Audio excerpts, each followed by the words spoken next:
Le meilleur de séances radio est maintenant sur We Love Cinéma. Dans l'agenda du mois d'octobre, nous revenons en détail sur la programmation du Festival Lumière de Lyon, ainsi que sur le cycle autour du cinéma d'animation à la Fondation Jérôme Sédou-Pathé.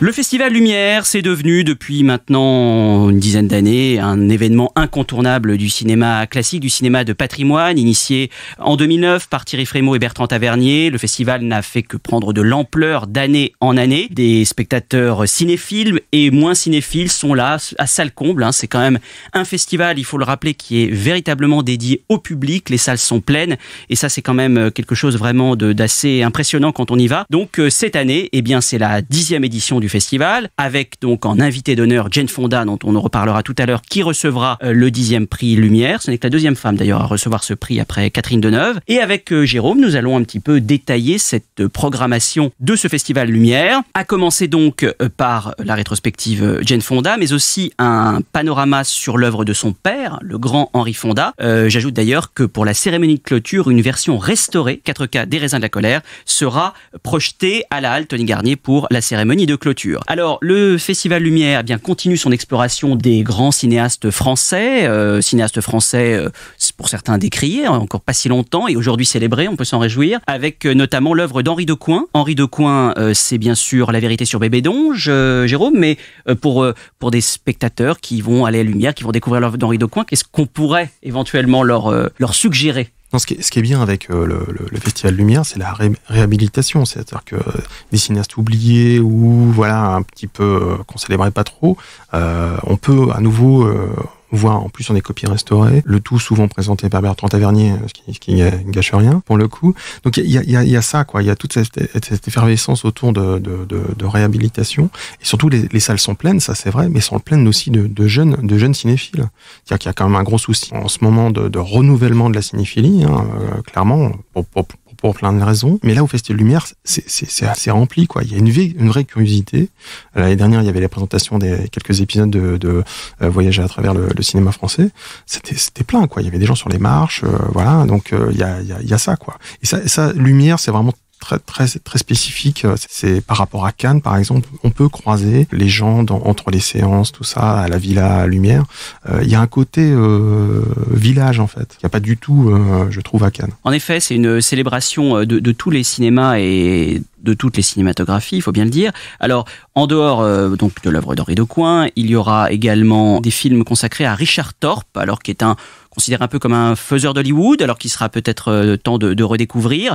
Patrick Brion, d'ailleurs, c'est plutôt un bon choix, c'est le moins qu'on puisse dire, s'en chargera très bien. Je crois qu'on n'a pas le choix, on parle de Richard Thorpe, on parle de Patrick Brion. Patrick Brion sera évidemment là et accompagnera cette rétrospective. King Hu, le grand cinéaste, sera également là pour ses films de KPDP chinois, avec notamment, bien sûr, l'Hirondelle d'or. Et puis, également, le festival a son lot d'invités, comme chaque année. Alors, il faut quand même aussi spécifier que le festival a cette particularité d'avoir des parrains et des marraines qui présentent pratiquement toutes les séances. Je crois que toutes les séances programmées ont une présentation qui éclaire un peu le film qui va être projeté. Et puis dans les invités, nous aurons cette année la grande actrice et réalisatrice suédoise Liv Ullmann, qui parlera bien sûr de son travail avec Bergman. Peter Bogdanovich, qui est quand même l'un des réalisateurs un peu phares de ce festival, puisqu'il présentera des documentaires qu'il a réalisés, notamment, je crois, un sur Buster Keaton, mais aussi, et ça c'est un petit peu événement un peu retardé, on va expliquer pourquoi, c'est la projection du film inachevé d'Orson Welles, The Other Side of the Wind, produit par Netflix, que beaucoup attendaient à Cannes, qui s'est retrouvé à Venise, que Thierry Frémaux tout de même programme pour ce Festival Lumière. Et ce film, donc inachevé d'Orson Welles, a été remonté en partie par Peter Bogdanovich. Donc ce sera un événement avant sa diffusion sur Netflix début novembre. Et puis, toujours lien avec Netflix, Alfonso Cuarón, qui sera également là et qui présentera l'avant-première du très attendu Roma, qui vient de recevoir le Lion d'Or à la Mostra de Venise. Et puis toujours dans les invités, on retrouvera notamment Javier Bardem, Biouna ou encore Claire Denis. Et puis des films et des invités, alors je ne vais pas tous les citer, Jean-Paul Rapneau, on va bientôt en parler, qui présentera le concert sur le toit, Caro et Jeunet, Délicatessen, Jerry Chatzberg, qui est un invité récurrent, qui présentera la vie privée d'un sénateur, Stephen Frears également sera là, et puis Douglas Trumbull, donc, qui présentera 2001 l'Odyssée de l'espace, qui sera projeté en 70 mm, et puis je crois qu'il y a un documentaire aussi qui lui est consacré et qui sera diffusé pendant ce festival Lumière. Et puis à côté de ça, il y a évidemment les cycles de ressorties, de restauration qui seront comme chaque année présentés. Alors parmi les ressorties, on peut citer John Carpenter, nous allons bientôt en reparler, avec New York 97, Miloš Forman avec Ragtime, c'est une très bonne idée ça d'avoir,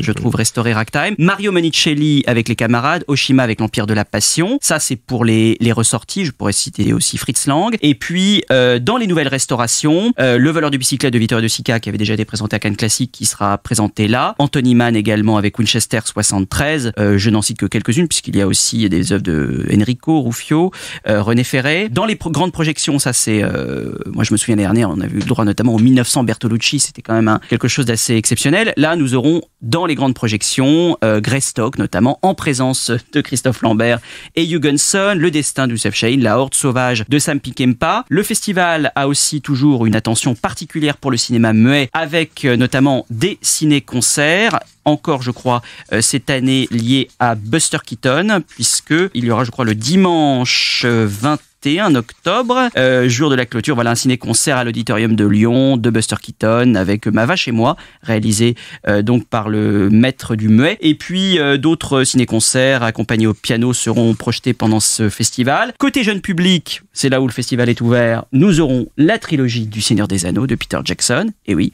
présentée à la halle Tony Garnier. Une nuit Sergio Leone, évidemment, qui correspond avec les événements autour de Sergio Leone à la Cinémathèque française, avec la projection de Le Bon, la Brute et le Truand, est une fois dans l'Ouest, une fois la Révolution. Également un événement autour de Jean-Luc Godard avec une série de films de Jean-Luc Godard, et puis également des rencontres aussi avec Claude Lelouch, une célébration de Max Linder, une rencontre avec Françoise Arnoul. Enfin, on ne va vraiment pas s'ennuyer pendant ce festival Lumière, qui est vraiment accessible à tous les publics. Ce qu'on peut dire aussi sur Sergio Leone, c'est que Actes Sud et l'Institut Lumière traduisent pour la première fois en France la biographie de Sir Christopher Freling, Something to Do with Death, que j'ai acheté il y a 15-20 ans maintenant, et je suis assez content parce qu'elle est un peu en morceaux. C'est vraiment une bible, c'est un pavé. Donc c'est une réédition ?